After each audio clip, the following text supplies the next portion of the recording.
the senior ring ceremony, Hispanic Fair, a global energy crisis, a tragic plane crash, and more on this episode of WBLN News.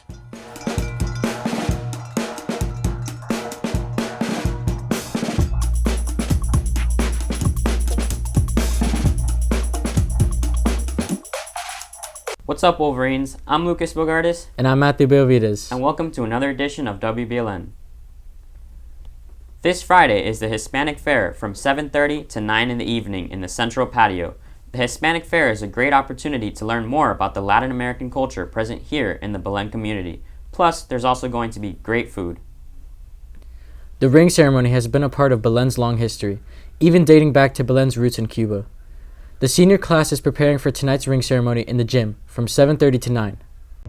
I'm very excited to get my ring because, one, I've seen all my friends who've gotten their rings. They go to different schools. Last year they got them.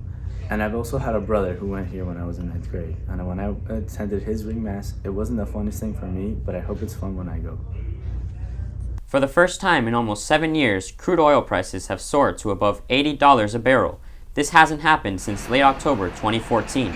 These extremely high crude oil prices have caused gas prices to soar in the last few weeks. The national average price for gasoline has hit a high of $3.27, which is nearly double from its bottom at $1.77 a gallon in April of last year.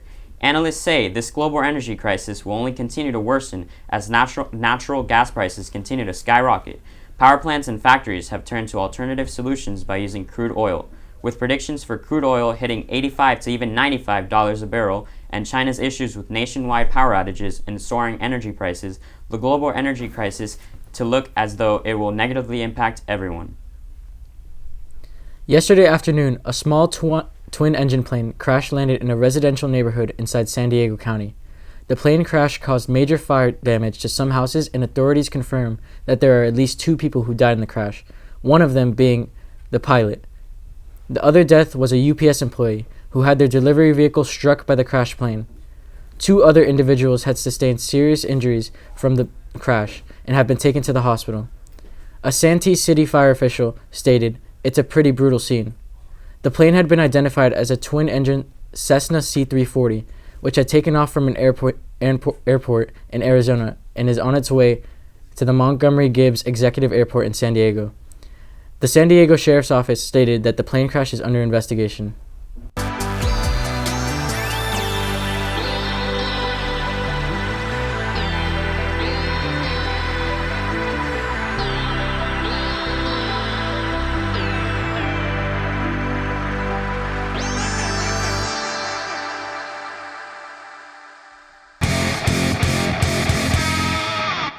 This past week, our varsity football team beat Somerset Academy Charter Silver Palms 37-0, with our defense showing out, scoring 2 touchdowns. Fall ball is here, and our Belen baseball team beat the Cobras 13-3 this past Monday with an outstanding pitching performance from senior Marco Fuentes, giving up no runs.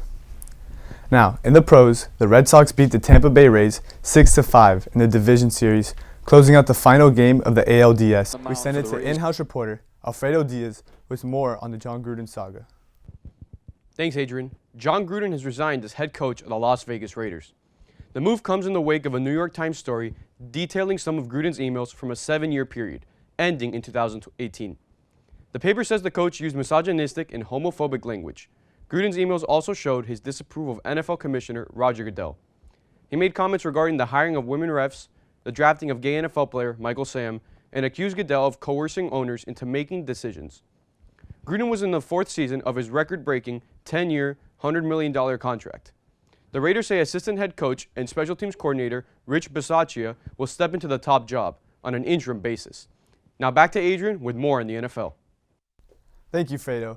This past Monday, the Indianapolis Colts faced the Ravens in Baltimore. The Indianapolis Colts were up 22-3 with a minute left in the 3rd quarter.